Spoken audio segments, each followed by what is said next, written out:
আপনাদের বাবাদেরকেও বললাম, আজ স্বার্থপর মা বাপ শুধু সম্পদের হিসাব মিলাইতেছেন। আপনার চোখের সামনে 20 বৎসর যার স্ত্রী পর্দা করে না, এটা কোনো বেড়ই? তুমি বেটা কোনো স্বামী বেটা কাপুরুষ তো এত কাপুরুষ হয় না বেটা। মুসলমান তো দূরে থাক, আত্মমর্যাদা যার আছে, আত্মসম্মান, আত্মবিবেক, তার স্ত্রী বুঝি বেটি আমার বউ, আমি বিবাহ করলাম, হালাল পবিত্র স্ত্রী আমার, তোমার রং চায় রাস্তার বেড হইত, তোমার এটা কিতা, আমনি কিতা, আমনি প্লাস্টিক নি, আমনি কিতা আসলে, আমি এটা কি জাতের বেড হইতাম না? আপনার গায়রতে লাগে না? আপনার প্রেস্টিজে লাগে না?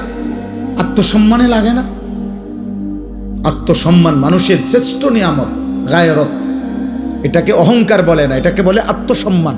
অর্থাৎ আমার ধর্মের একটা ইজ্জত আছে, আমি এক রবের গোলাম, আমি এক নবী মুহাম্মদ সাল্লাল্লাহু আলাইহি সাল্লামের উম্মত। সুবহানাল্লাহ একবার পড়লেও নেকি, 100 বার পড়লেও নেকি। একবার পড়লে নবীজি বলছেন আযমু মিন উহুদিন, উহুদ পাহাড়ের চাইতে বেশি নেকি। একবার।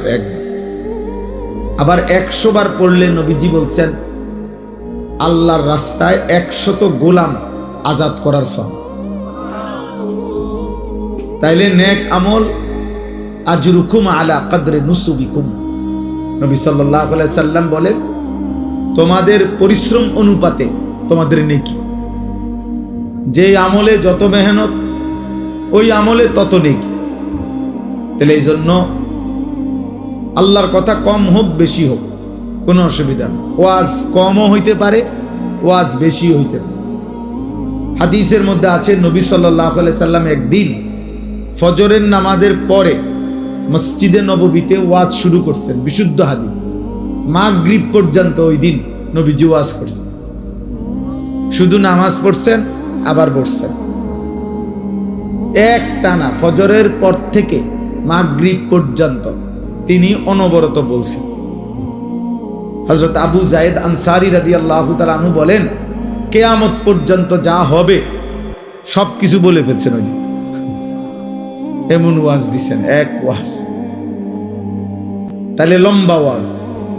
আবার এক সাহাবী আয়েশা নবীজিকে বলছেন ইজিনি ওয়া আউজিস, ইয়া রাসূলুল্লাহ আমাকে একটু ওয়াজ করেন, তবে একটু কমাইয়া কইেন, সংক্ষেপ কইেন, আমি পুরা মনে রাখি।